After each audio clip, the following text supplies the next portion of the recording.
Here's a game I happened to spectate on GoQuest that featured a couple of plot twists, so I wanted to share it with you. We have the Andromeda opening, which often leads to mirroring for a couple of moves, and indeed that is what we see here. So, like this. And white continues to mirror all the way up until this point. Actually, Kotago says that white should connect here. This is the right time to stop mirroring, and now it's an even game.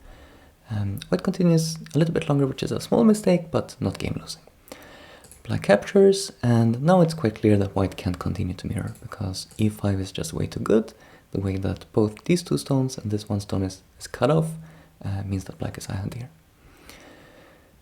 So at this time, white simply Ataris, connects here, black connects here, and white fixes the cutting point on e3 by playing this Tiger's Mouth, threatening to come around on g4. Black prevents this, and this is kind of a painful exchange for white to make, right? Hurting the g5 stone, but white thought it was worth it to help this group here. Then white extends, allowing black another painful thing for white here is that black gets this Atari. White should maybe consider simply going down here instead. I think this was Kotago's preference. But the game is already kind of difficult for white here. So white tries this one, black Ataris, white connects. Now, in the game, black simply captures here. But this allows white to connect with quite a nice shape up here. So actually the stronger move was to jump. And now, even though it looks like it's possible for white to live in the corner, something like this, now the outside white is really unclear how it's going to survive. So maybe white is just going to die with everything on the outside here. So in this variation, black is actually winning. Like this, still an even game. And black slides to b7. Here, white needs to play for maximum efficiency up on top to stay in the game. So b8 is the right move to maximize the territory up here. And of course, to play this move, you need to be prepared for black playing this move and have read out what happens here. So when it's like this, white can separate, and extending here is a common strategy to make it a bit harder for this group to make two eyes. If white immediately separate and black just captures, then this is just plainly alive.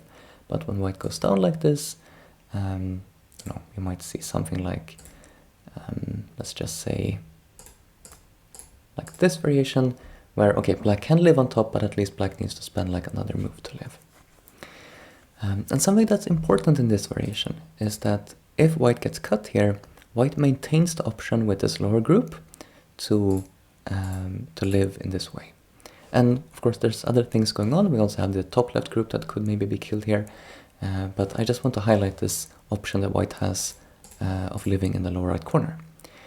Because in the game, instead of playing b8, which is the correct move, white just made this innocent looking exchange first, connected on h7 and let black jump here.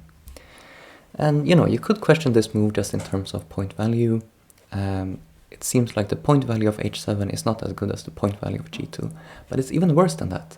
It's a life and death issue where now when white goes for the same move, which is what happens in the game, we're going to see that black having the g2 stone here is going to prove disastrous for white. So black again goes for this cut, white separates, and white simply connects. We have this, and at this time we see that black takes two stones off the board with a9. This is because black can't immediately connect with a6 here, because this moves Atari. So black is thinking, oh, I'll just take two stones off the board, and then I have mi of either connecting, oops, let me use my letters, either connecting with A or living with B. So this is just a simple way to take care of this group.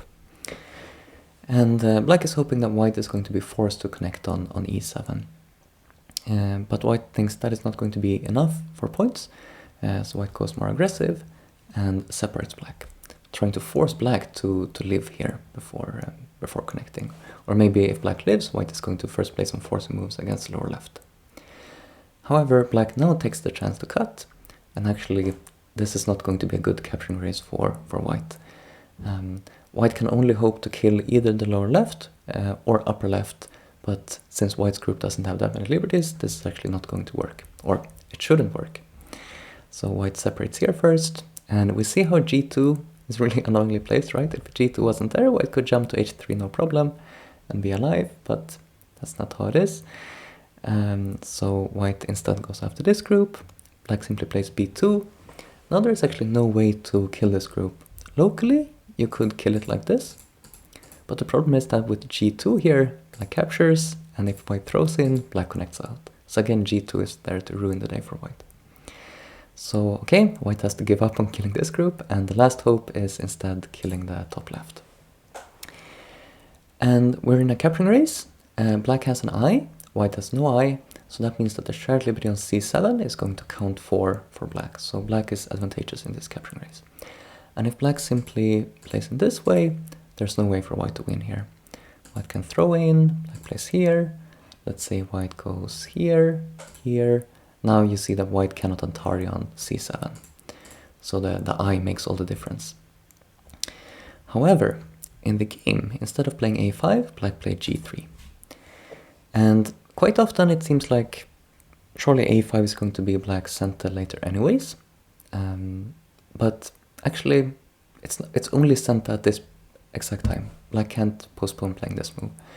And it's really important for black to get it in, because notice that with this exchange, black took away 2 of white's liberties. So a5 and a6 both disappear in this little sequence here that is forced.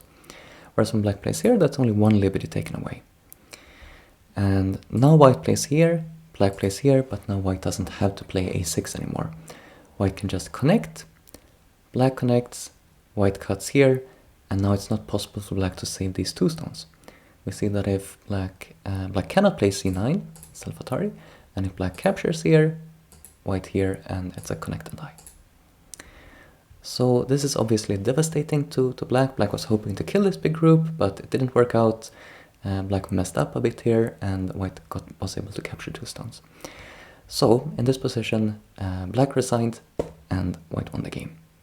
However, if black simply plays out the normal endgame, black is actually still winning by 4 points. So black should just capture, white here, black connects, and there's just some small endgame left. I don't think there's a specific order it needs to be played, so let's just play out some stuff. We could have this, and black could even just, I think if black connects here, I think this is a win by 2 points, but actually even, is there anything happening in this upper right corner? This I should have checked beforehand. I guess this is, oh wait, this is, so this one is a seki or a ko, right? And this one is also a seki. So I guess that's another problem for white. But okay, let me just go back to the version I was had before, which is black can simply play here, and white can't actually fight this ko. So that's an even simpler way for black to win by 4 points. Just play here and connect the ko, and black winning by 4 points.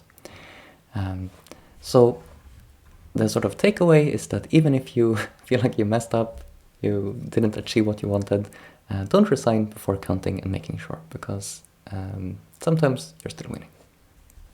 Thanks for watching, see you in the next video.